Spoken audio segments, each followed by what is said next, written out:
Ahmedabad SOG crime બ્રાન્ચે ઘરેલું ગેસમાંથી commercial ગેસમાં રૂપાંતર કરી ઊંચા ભાવે વેચતા 2 શખ્સોને 2.98 લાખના મુદ્દામાલ સાથે ઝડપ્યા.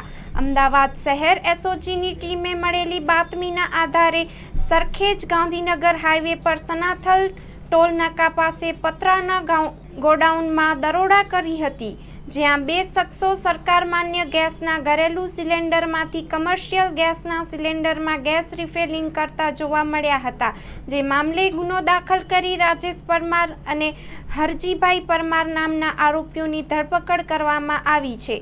પોલીસે ગોડાઉનમાં તપાસ કરતા ભારત ગેસ અને ઇન્ડેન ગેસની સેફ્ટી સીલ કબજે કર્યા છે. આ સાથે જ ગેસ રિફિલિંગ માટે વપરાયેલી નોઝલ અને વજન કાંટો ગેસના બાટલાને સીલ કરવા માટેની હીટ એર જન તેમજ ઘરેલું તેમજ કમર્શિયલ ગેસના કુલ 241 સિલિન્ડર સહિત 2.98 લાખનો મુદ્દામાલ જપ્ત કર્યો છે. આ બંને આરોપીઓ કોઈપણ લાયસન્સ કે પરવાનગી વિના આ રીતે ગેસ સિલિન્ડરનો સંગ્રહ કરતા હતા.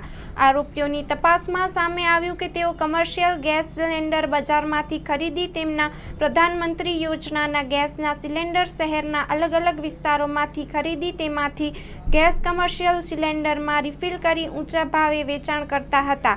આરોપીઓએ આ કામ માટે ગોડાઉન રાખ્યું હતું. હાલ પોલીસે ગુનો નોંધી વધુ તપાસ હાથ ધરી છે.